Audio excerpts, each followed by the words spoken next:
Hey, this is Todd. Let's talk about combat tactics and objectives.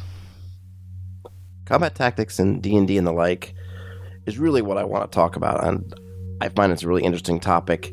I think their tactics are underused, they're not well understood, but they're vitally useful for challenging parties. But before I can get into that nitty-gritty, I think we need to talk about objectives first. Everything has an objective. It's the aim that drives a creature or a party or a whole people to act, and it goes a long way to determining how they will act.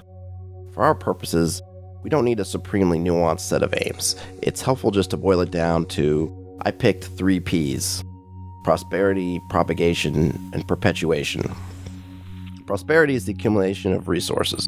Could be foodstuffs, could be materiel, etc. Propagation, that's reproduction, breeding, expansion of your people or your species. And perpetuation is really just another word for survival. It could be of an individual creature, or of a family unit, or of a tribe, or a nation. Every creature or group of creatures is driven by at least one, and potentially a combination of these objectives. On a macro level, all 3 of them will come into play in some form, but at a tactical level, we're really only concerned with which one is driving them at that particular moment in time.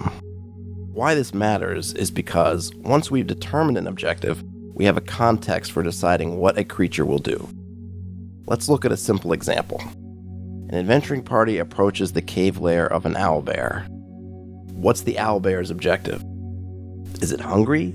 Maybe it stalks the party to try to pick off the weakest looking party member for a quick meal. Is it rearing cubs? Maybe it retreats as deep into the cave as it can go, but then fights ferociously if it's followed. Is it just trying to survive? Maybe it withdraws and just tries to escape the party however it can. These are just a few of the possible options, but you get the idea. Each of these objectives drives choices that have tactical implications for the encounter.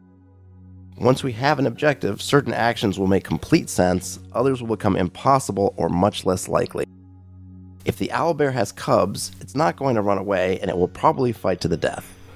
If it's just trying to survive, and it isn't hungry or breeding, it won't just attack the party, and will probably look to flee at the earliest opportunity.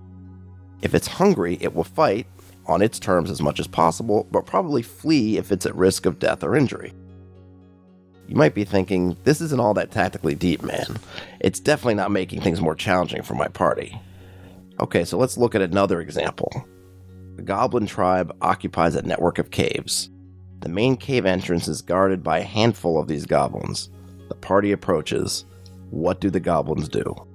I think the default response is the goblins engage. Any melee types move up and tangle with the party's front ranks. Other types will set up at range and attack or support. Easy peasy. Sure, but why? Let's step back and think about their objective. What do the goblins want? They want to protect their home. Is the best way to protect their home really to charge out into the open like that?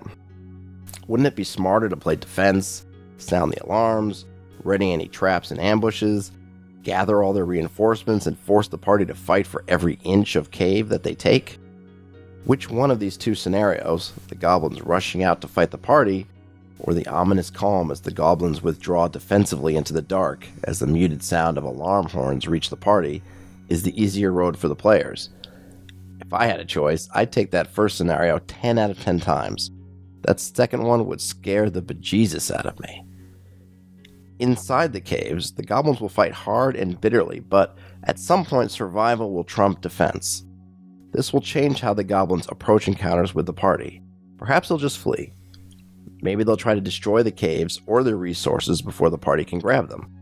Perhaps they'll just try to delay the party so others can flee. Maybe that goblin chief the party is after won't be in the throne room when the party gets there because he bailed out ages ago when it became clear the tribe couldn't hold out. Now the party may have their slaughter, but they've lost their objective, at least for now. All these choices make the goblins less predictable and more dangerous, but in ways the players can appreciate and understand. It forces the party to consider the ramifications of their engagements. If we just run up to that cave entrance, we'll alert every goblin in there and the chief will flee and escape. We need to find a way in that's undetected. The game is now afoot. In other videos, I will delve into more specifics, but the important step that will unlock everything to follow is to look at your creatures, assign them objectives, and then play them to the fulfillment of those objectives.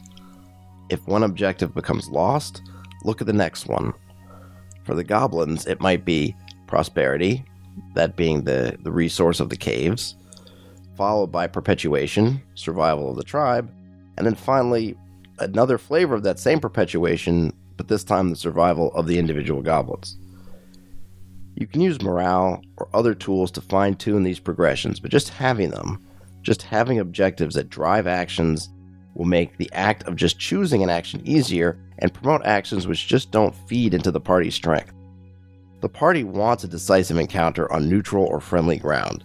That's fine for the party, but too often we give it to them without regards for if that's something the creatures we control would ever willingly do or want. With objectives in mind, we can begin to conceptualize other, more dangerous, and more challenging responses.